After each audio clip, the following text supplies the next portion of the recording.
this is a topic that is very close to my heart, as some of you may already know. I've been in this sector, the energy sector, since I was in high school. The Science Congress project that I proposed to do but did not do because I was doing my exams is now the business that we are running. So I've stayed with the principle of it for over, that is 35 years. Okay.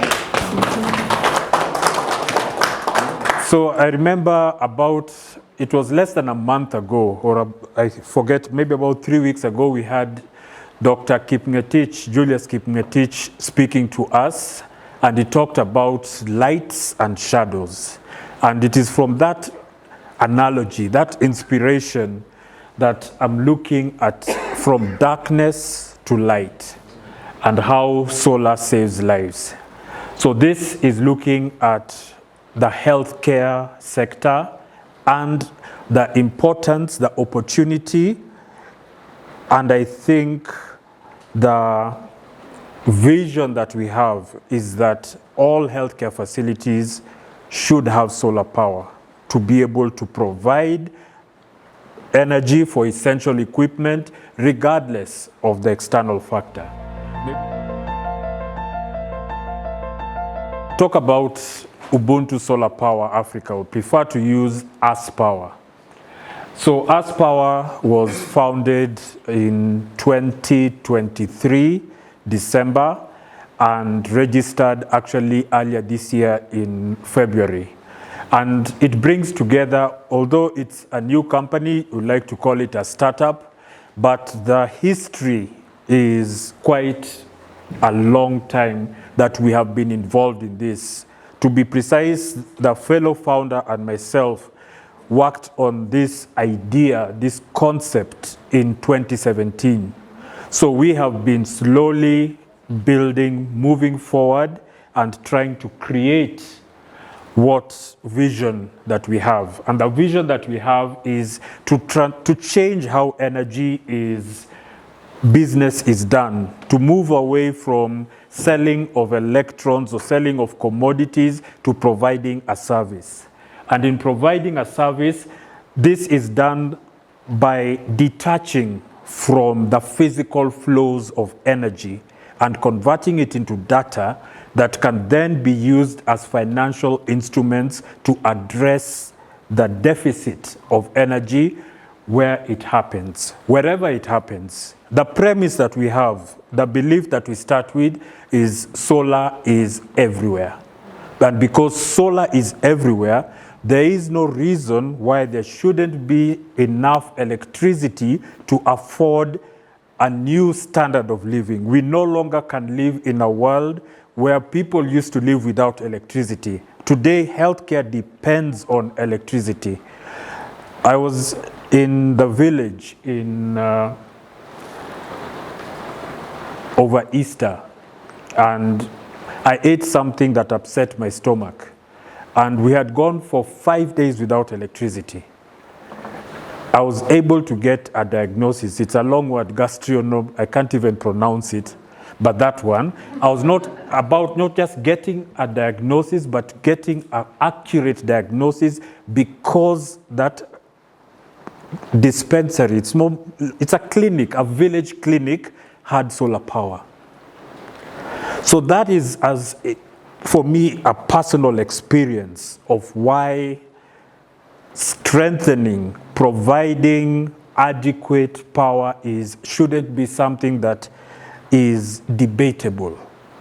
As a minimum to value of life itself, we have to support the healthcare sector. I know there are many issues in the healthcare sector, many things that I have no qualification to talk about, but I do know that it is possible to have sufficient, reliable, and affordable electricity for all healthcare facilities.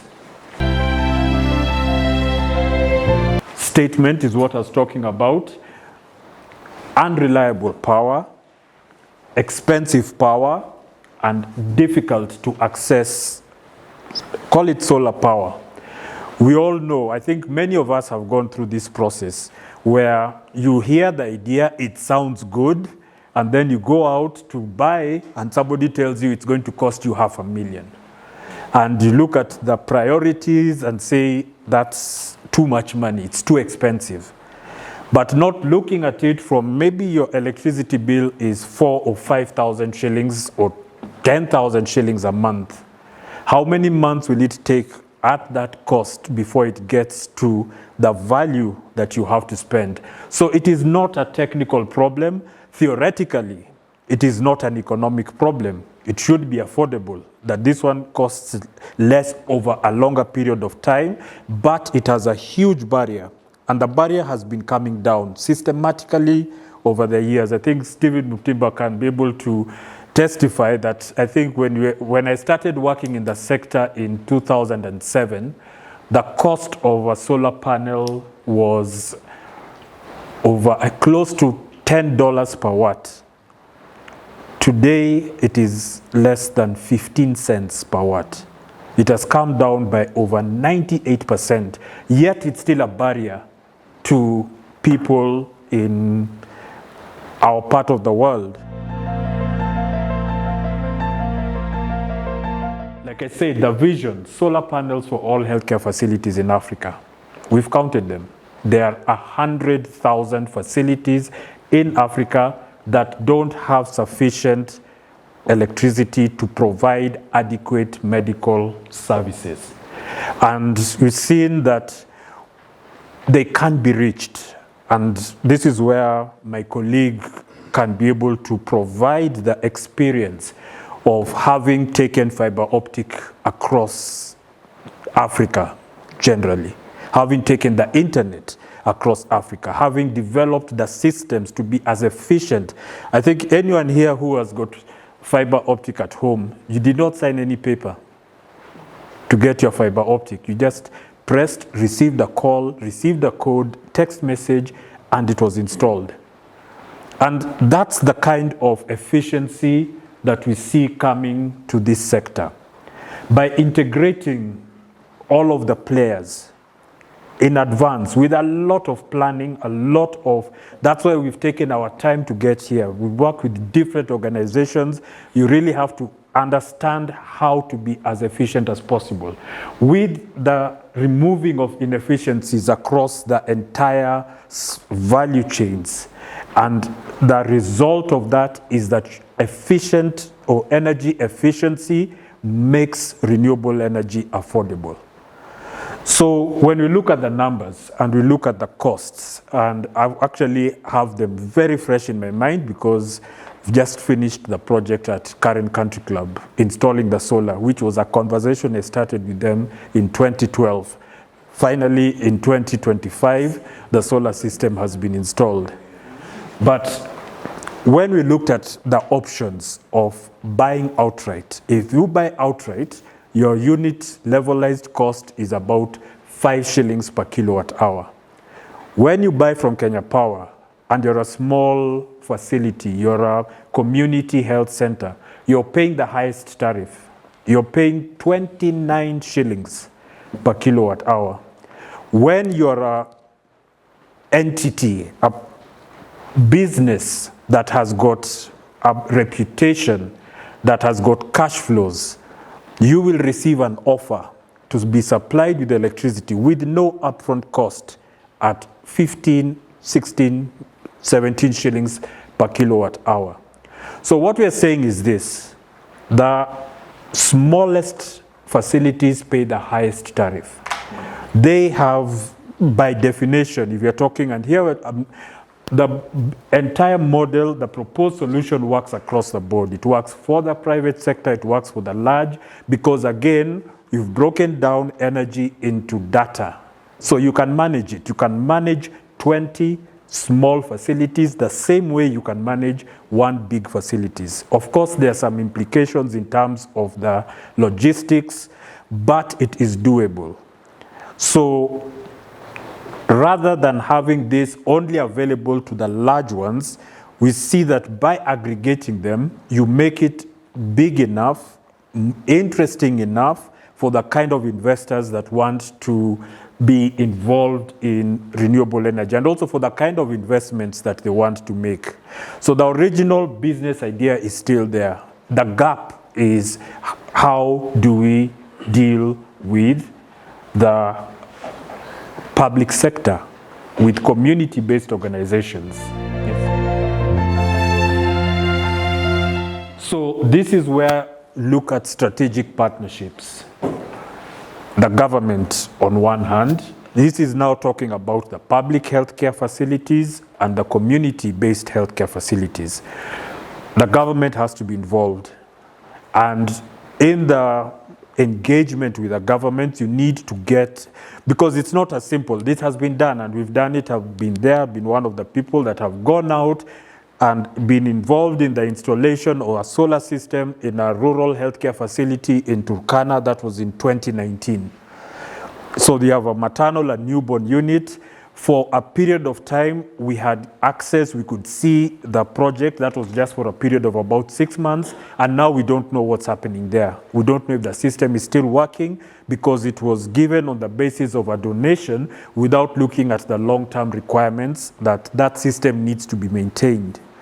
So we are saying that there is always partnerships between financial institutions, development organizations, entities like Rotary that engage and support government facilities, government-owned facilities that come into that gap where the private sector cannot be able to play and the government also is somehow limited. So the business case for the public healthcare facilities is to reduce their bill substantially, because when you pay outright for the equipment, then you have bought their power for the next, Yolanda can tell us the guarantee period, 25 years, for how long the panels, the inverters will work. The guarantees for how... Right now, I know the inverter and the battery. For the inverter, yeah. normally they can extend for 10 years. The battery right now, almost all these batteries offer 10 years warranty. Yeah. So you save them the cost of that energy that they would have incurred over that period of time that can then be directed to something else. In the audits that we've done, we found that electricity is in the top 5 expenses of healthcare facilities. So by taking this out, by reducing that burden of cost, you free up the money for other things that can be beneficial. At the same time, and this is particularly for the community and some of the public healthcare facilities that are not doing very well, they have accumulated bills that they cannot pay to Kenya Power. They've just, because Kenya Power will not switch off a public hospital even if they've not paid the electricity bills. So they continue running losses. So to Kenya Power, they are a loss-making service that doesn't benefit the organization. So by providing them with this facility, it becomes possible even for Kenya Power to stop losing money, and most importantly, for these facilities to have the power to be functional and to provide a certain level of service. Next slide. Yes, next. Yeah, so in Kenya, we have got the different levels of hospitals, starting from your level 1 all the way to level 6 hospitals. So when you look at the ones that are most in need, or that where there's the biggest gap, that would be your community centers. That's the level 1 to level 3. The hospitals that maybe have a small ward, maybe not that number of patients. But these are the ones that are closest to where the population is. So a lot of people rely on them as their primary first point of call when there's a situation that requires intervention. So we've managed to build or collect the information on the healthcare facilities in the country. There are over 13,000 healthcare facilities in Kenya. Those are the ones that have been appraised and that are within the boundaries or within the classifications of the different levels. Out of these, about half of them are public healthcare facilities. That's about 6,500, and about half of them are private and community healthcare facilities. So even when looking at it from a business perspective in terms of a market potential, it's not a real market. It's not a full market if we are only addressing the private sector, because it's easy to address. We also need to address the public sector. Otherwise, we don't have healthcare. Our minimum provision of healthcare, our lowest common denominator, is the public sector. So I look at what I can do, what we can do. The small part I can do is, even if it's taking out that burden of mystery that I don't know if we are going to have power. I've had cases of people transferred to have operations at Kenyatta National Hospital because the county hospitals don't know if they will have enough power to carry out surgery. So that is how dire it is. And that is where the technology today is available to be able to run on solar 100%. I'll confess that I myself have been using solar, but not exclusively. But in the last 3 days, I have not used Kenya Power. And it's raining, so the sun is little, but I still have enough to be able. My needs are not many. Let me also be clear on that. But what I call my essential services. My essential services is information, computer, data. That has to be working. So it is possible to be able to operate. We have moved from the mindset, or we need to move from the mindset where electricity was provided by a monopoly. We need to move into the reality of the Energy Act 2018 that has practically ended a monopoly on electricity. We need to embrace that there isn't an onus on only a few people to be involved in the energy sector, in the power sector. We need to do for us, by us. That is the essence of us power. That we can democratize, we can devolve, and we can still be able to achieve scale with energy through a decentralized rather than a centralized system. And when it comes to Rotary, last week I really was inspired by the presentation and what they're doing at the Rotary Club of Ongata Rongai. And it is from that inspiration that I thought that there is an opportunity for Rotarians, that Rotarians can participate. Rotarians are already involved in healthcare. So he talked about how they upgrade the hospital facilities, they support the Saitoti Hospital, and there was the Saitoti and the Gataka hospitals. They provide equipment that is helpful. So in the same way, and this was a challenge in some cases where there was equipment to be provided, but there is no power. Even for those who have power, they still have problems. It is possible to at least select and say, even if you are going to provide a laboratory in a rural place, that is a lifesaver.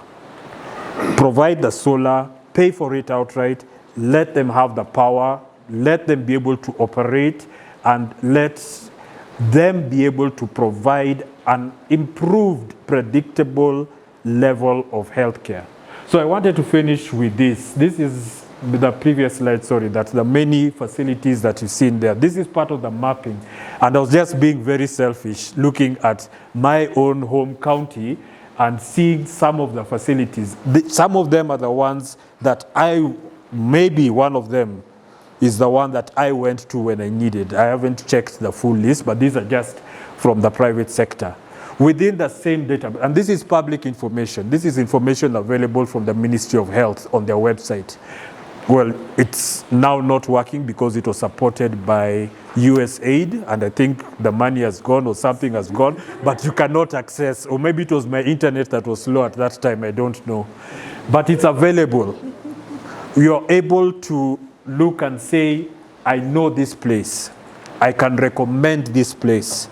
You can talk to the, if it's a community, you can talk to the committee. If it is a family or a business, you can talk to the owner and tell them, here is a value proposition. You can be able to lower your cost of electricity while improving the reliability of its supply. And you can sign up for this without an upfront cost, without having to pay for the hardware. You can pay for the service. That is if you're a private facility as this. If it's a community facility that has difficulty in paying for the service, it would be unfair to burden them with the service when they're not able to pay. The best thing for them is to eliminate that cost altogether.